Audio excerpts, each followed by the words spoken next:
Bonjour à tous et bienvenue dans notre nouvelle émission de Tough Sport. Aujourd'hui avec moi deux consultants de luxe. Bertrand Crasson tout d'abord. Bonjour Bertrand. Bonjour. Et à mes côtés, à ma droite, Philippe Van de Waal. Bonjour Phil. Bonjour. Et Phil, on va commencer avec toi. On commence d'habitude avec notre homme du week-end de cette 27e journée. Toi, c'est le gardien du week-end. Qui est ton gardien du week-end de cette 27e journée de Pro League? Comme d'habitude, je vais pas prendre un gardien, je vais en prendre trois. Parce qu'il y a un match qui m'a assez bien surpris au point de vue des gardiens, c'est Antwerp-OHL. Et ça se répète de semaine en semaine avec les deux bons gardiens, Lamens et Leysen, qui ont, malgré qu'ils ont encaissé chacun 2 buts, je trouve qu'ils ont fait une super prestation. Et et là, je m'en vais un peu, je me suis un peu trompé, c'est quand même Bazounou du Standard qui a tenu la baraque, on va dire comme ça, et qui est aussi responsable pour la victoire du Standard à Bruges. Ouais, et on reviendra sur Bazounou justement quand on parlera de ce match entre Bruges et le Standard. Mais avant ça, ton homme du week-end, Bertrand? Je dirais Van Lecco quand même, parce que venant de Bruges, ancien joueur, ça on savait, mais surtout la victoire inespérée du Standard à Bruges qui donne un coup de fouet à cette équipe qui surprend de semaine en semaine. Et puis tactiquement, c'est vrai que j'avais l'impression, on en parlait avec Philippe, qu'il était venu pour ne pas perdre, pour un peu boucher les angles, mais voilà, il repart avec les 3 points, ce qui est évidemment formidable. Après quelques polémiques, mais en tout cas, Van Lecco, depuis qu'il est au Rennes du Standard, il a quand même fait un travail bien ciblé qui porte ses fruits.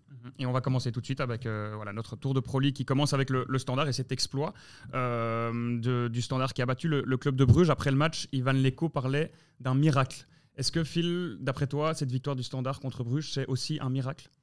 Un petit miracle dans le sens où quand tu vois le match, Bruges était dominant. Mais encore une fois, il faut mettre les occasions au fond. On voit que le Standard était venu pour, je vais dire, limiter les dégâts à l'avant. C'était très défensif, sa mise en place. Mais bon, voilà, on juge à la fin du match et on ne peut pas dire non plus qu'ils ont volé peut-être bien. Ils ont peut-être volé leur victoire. Mais au fond du compte, ils ont tout fait pour, avec le gardien qui a fait des miracles par moment. Il ne se rendait pas toujours compte de l'arrêt qu'il faisait. Mais bon, voilà, tout honneur revient, comme le disait Bertrand, à l'animation de jeu, la tactique de Lecco. Justement, ce gardien, Bazounou, est-ce qu'on l'a enterré peut-être un peu trop vite, d'après toi?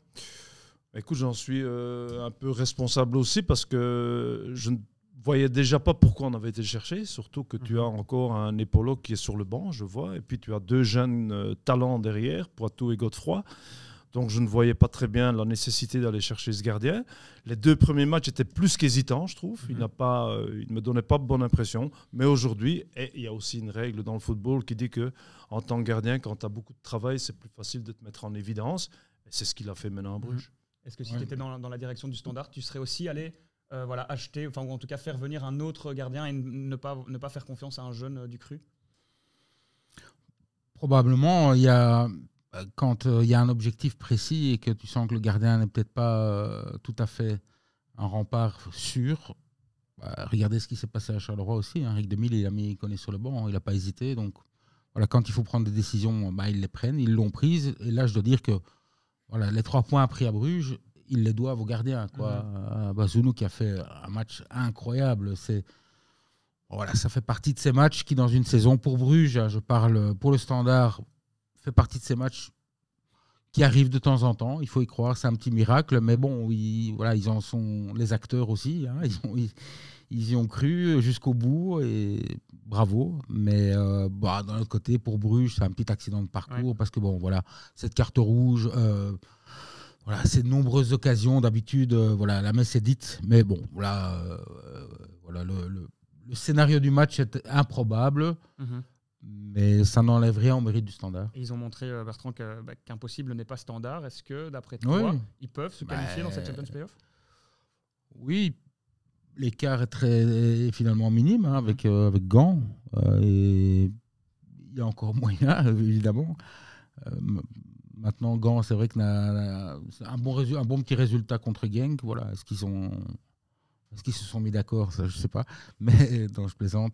Mais en tout cas, oui, il reste dans la course, ce qui est incroyable aussi. Ils n'ont déjà pas de pression. Hein. Voilà, ils sont pas de bien pression. Où ils sont et tout est à gagner. Et puis, si proche comme ça des playoffs, dire, voilà, avoir fait tout ce chemin, pourquoi pas?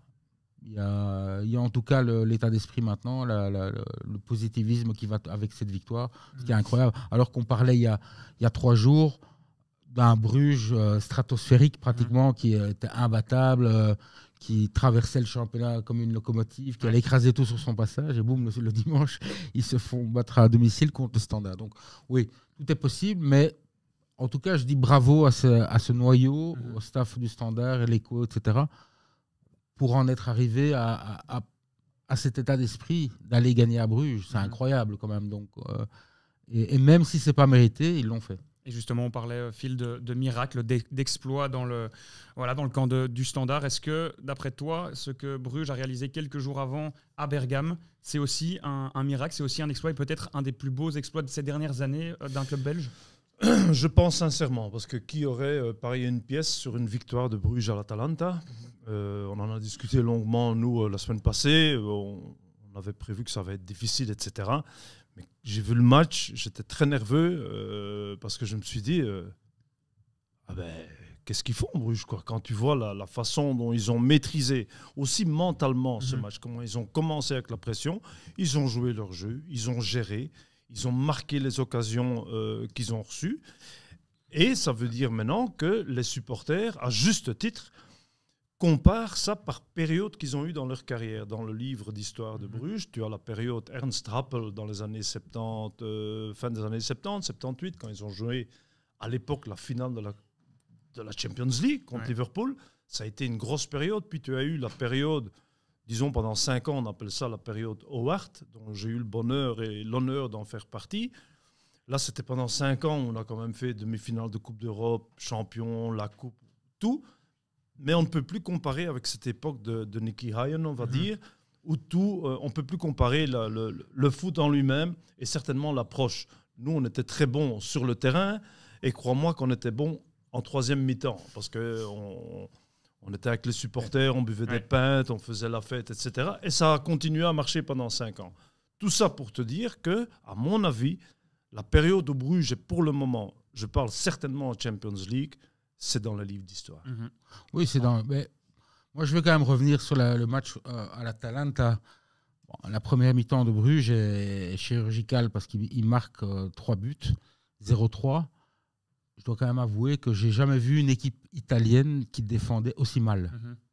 Donc, aidé par donc il y avait 2 vétérans sur les côtés. Je crois que c'était Zappacosta et de l'autre côté, c'était Toloi.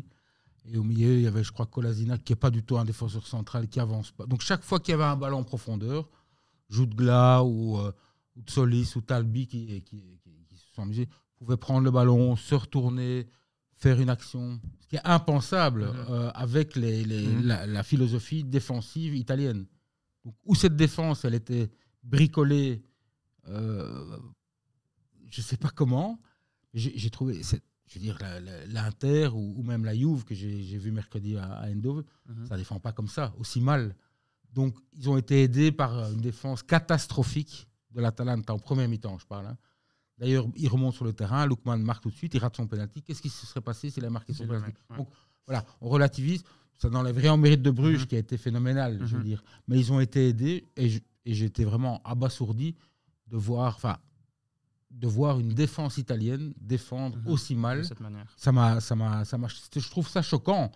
Bon, ça n'enlève rien au fait que Bruges a marqué sur les rares occasions. Hein. C'était net, précis et sans appel. Ils les ont massacrés. Mais quand même, aidés aussi par ça. Je suis désolé de le dire, hein, mais c'était flagrant. Voilà, on a parlé de Club Bruges Standard, un des gros chocs de cette 27e journée. L'autre, c'était Anderlecht, Union Saint-Gilloise. Et ma première question, elle est pour toi, et désolé de te la poser. Est-ce qu'actuellement, l'Union est l'incontestable équipe numéro 1 à Bruxelles? Bah oui, il n'y a aucun doute là-dessus.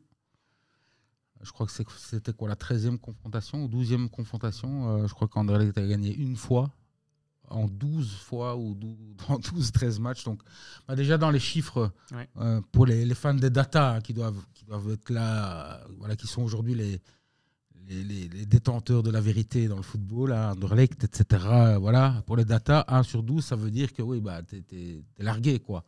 Donc ça veut dire que effectivement l'Union est la première équipe de la capitale, méritoirement aussi. Mais je dis, moi je reviens à quelques années auparavant, cette équipe a été bien construite intelligemment, même avec des joueurs, avec un roulement de joueurs, ça ne change pas grand-chose. Il y a cette mentalité.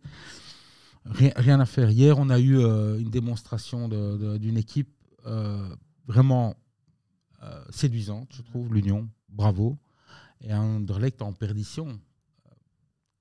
Désolé de le dire, même mon passé anderlechtois, ça fait mal de voir tous les anciens joueurs que j'ai croisés, tous les gens que je croise me disent, bon voilà, c'est Anderlecht, ça n'a plus rien à voir avec avant, etc. Je peux comprendre, mais au moins qu'il y ait un peu de révolte, qu'il y ait un peu de niaque. Il y a pas. Oui, voilà, on voit des joueurs qui, en tant que défenseur en tout cas, voilà, moi j'aurais voulu voir Evertongen parce que c'est quand même une icône, c'est quand même, voilà, il est temps qu'il joue, il va jouer quand sinon? Même s'il a un peu de retard, il va jouer quand? Voilà, au moins lui, il aurait pu un peu diriger ses défenseurs sur le terrain qui ont fait n'importe quoi hier. Désolé de le dire. Donc il faut en revenir à la base, c'est-à-dire un esprit d'équipe, devoir aussi mouiller le maillot, devoir aller au contact. On l'a pas vu hier, on voit des joueurs qui, au moindre contact, ils ont mal, ils sont perdus, ils sont hors position. Voilà, ça. Et le résultat, voilà, ils auraient pu en prendre encore un ou deux en plus. En plus, ça aurait été vraiment une humiliation. Mais l'humiliation, elle était déjà présente hier. Je crois que tous les supporters ont assisté à ce match. Clair, l'Union est plus forte qu'Anderlecht déjà depuis quelques années. Ça, voilà, pour les Mauves, ça fait du mal de le reconnaître, mais il faut être objectif, quoi. Phil, avant de revenir sur Anderlecht, l'Union reste sur une série de 21 points sur 24. Est-ce que, d'après toi, cette équipe peut véritablement ennuyer le club de Bruges et Genk pour le titre? Absolument, absolument. Parce que, encore une fois, et je réfère non seulement au match qu'ils ont joué à Anderlecht, comme Bertrand dit, ça aurait pu être 0-4 facilement, grâce aussi à leur force de duel, etc. Mais je reviens un petit peu au match, vu qu'on accouple un peu les soirées européennes, à l'Ajax. Ils ont gagné, quoi.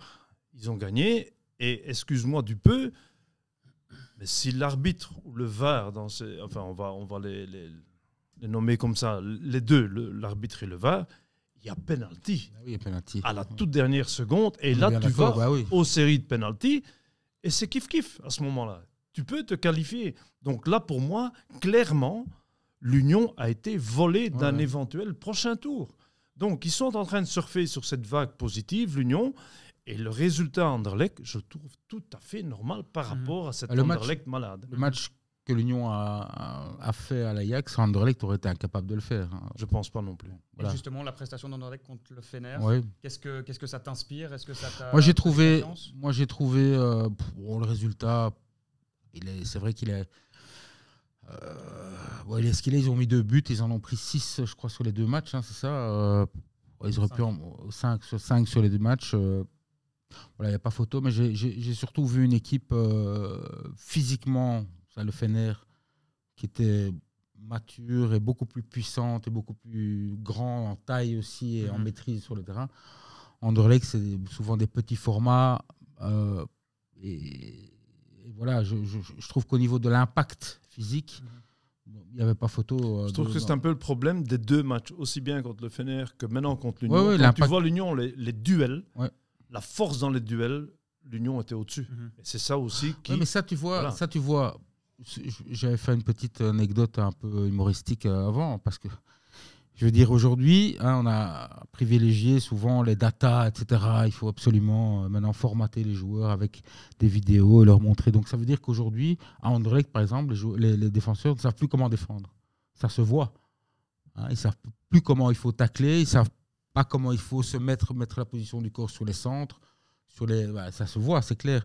Il n'y a pas de travail collectif, en tout cas, pour la défense. Il y en a qui sortent de zone, ils font n'importe quoi, ils montent. Donc voilà.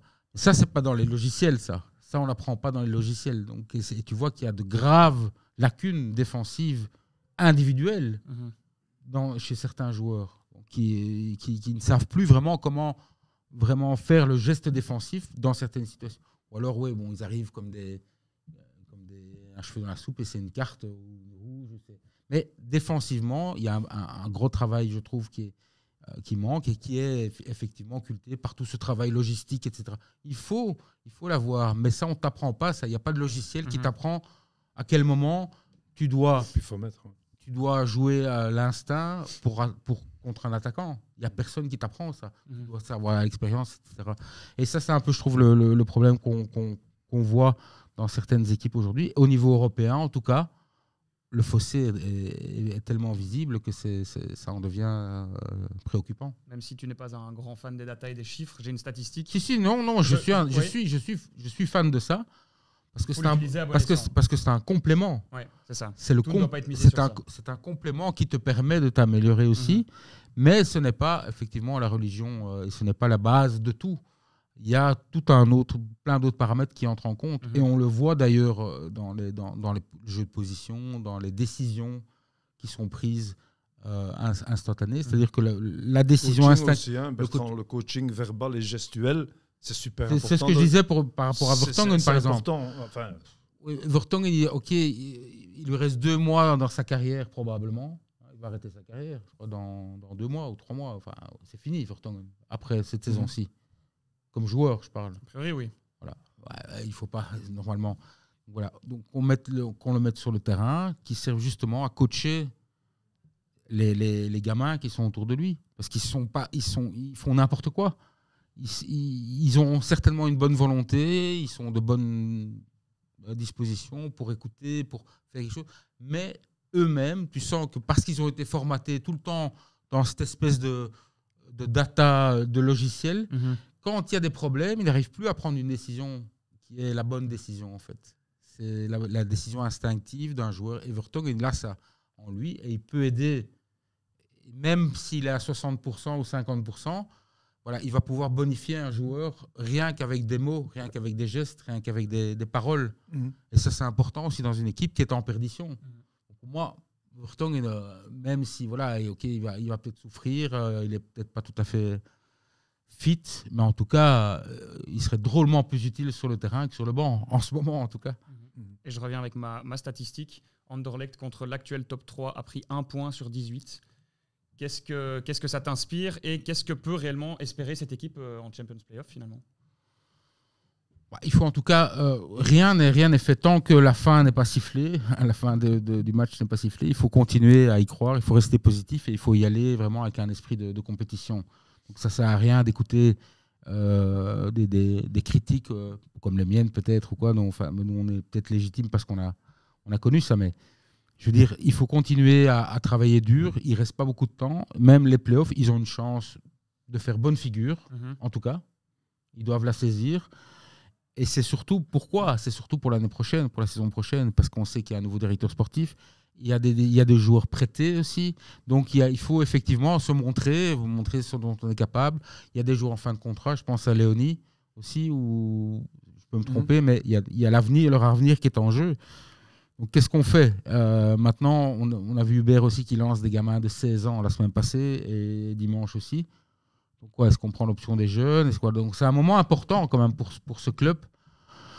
Ok, on sait que c'est plus l'Anderlecht d'avant, c'est plus le champagne et les paillettes, mais bon, il faut en tout cas prendre sa chance jusqu'au bout. Donc, moi, je me concentrerai sur ça et essayer de faire bonne figure et de me réconcilier un peu avec toute cette vague de critiques qui est là et qui va encore arriver. Si ça continue, ça doit stopper.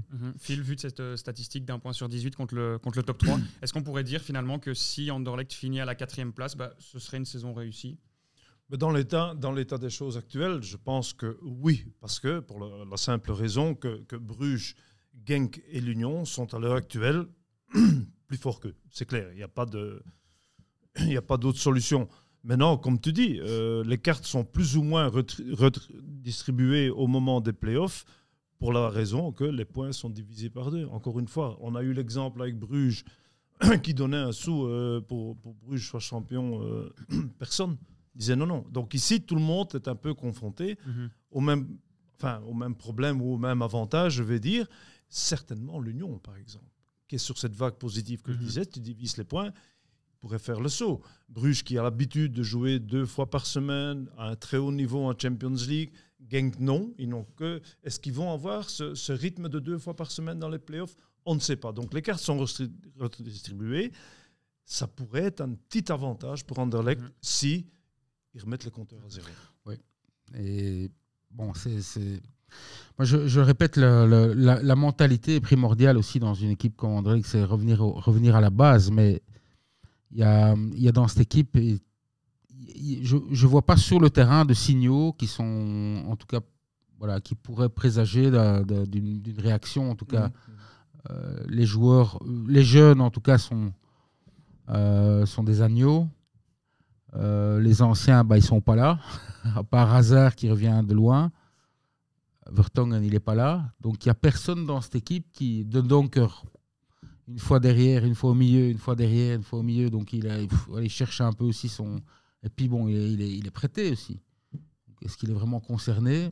Je ne sais pas. Donc, il n'y a vraiment personne, je crois, dans cette équipe, comme à Bruges, Van Aken ou Mignolet, voilà, qui pourrait prendre un peu le flambeau et dire, voilà, les gars, on y va, quoi. On y va. Je crois que tout le monde y va un peu, tire un peu la couverture de gauche à gauche à droite pour essayer d'un peu sortir du... Mais bon, voilà, il faut se salir les mains. Maintenant, il faut prendre cher parce que voilà, les critiques fusent et ça fait partie du job malheureusement. Mais voilà, il est temps de devenir des adultes. On finit notre petit tour de Pro League en passant par Charleroi qui est presque officiellement sauvé après sa victoire à Westerlo. On avait un peu parlé de Champions Playoff en début de saison. Finalement, on parlait plutôt d'éviter les relegation playoffs pour Charleroi. Qu'est-ce qui manque, Phil, à cette équipe pour espérer plus? Parce que ces dernières années, voilà, Charleroi est toujours un peu dans le ventre mou de ce classement. Mais tu le dis très bien, hein, ces dernières années, c'est plat. Hein, c'est toujours pareil. Les ambitions sont là, ne sont pas toujours réalisées.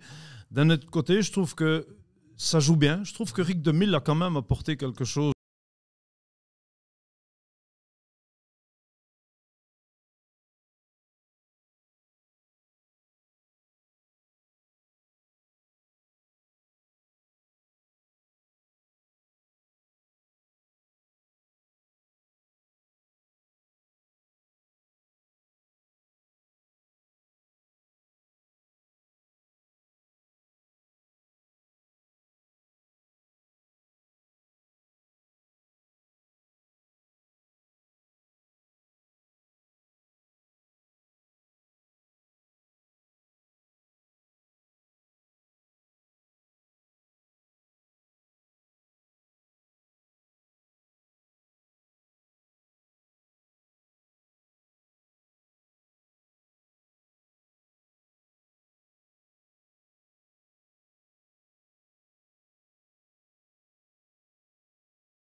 Ces prestations qui sont bien, quoi. Il faut le reconnaître.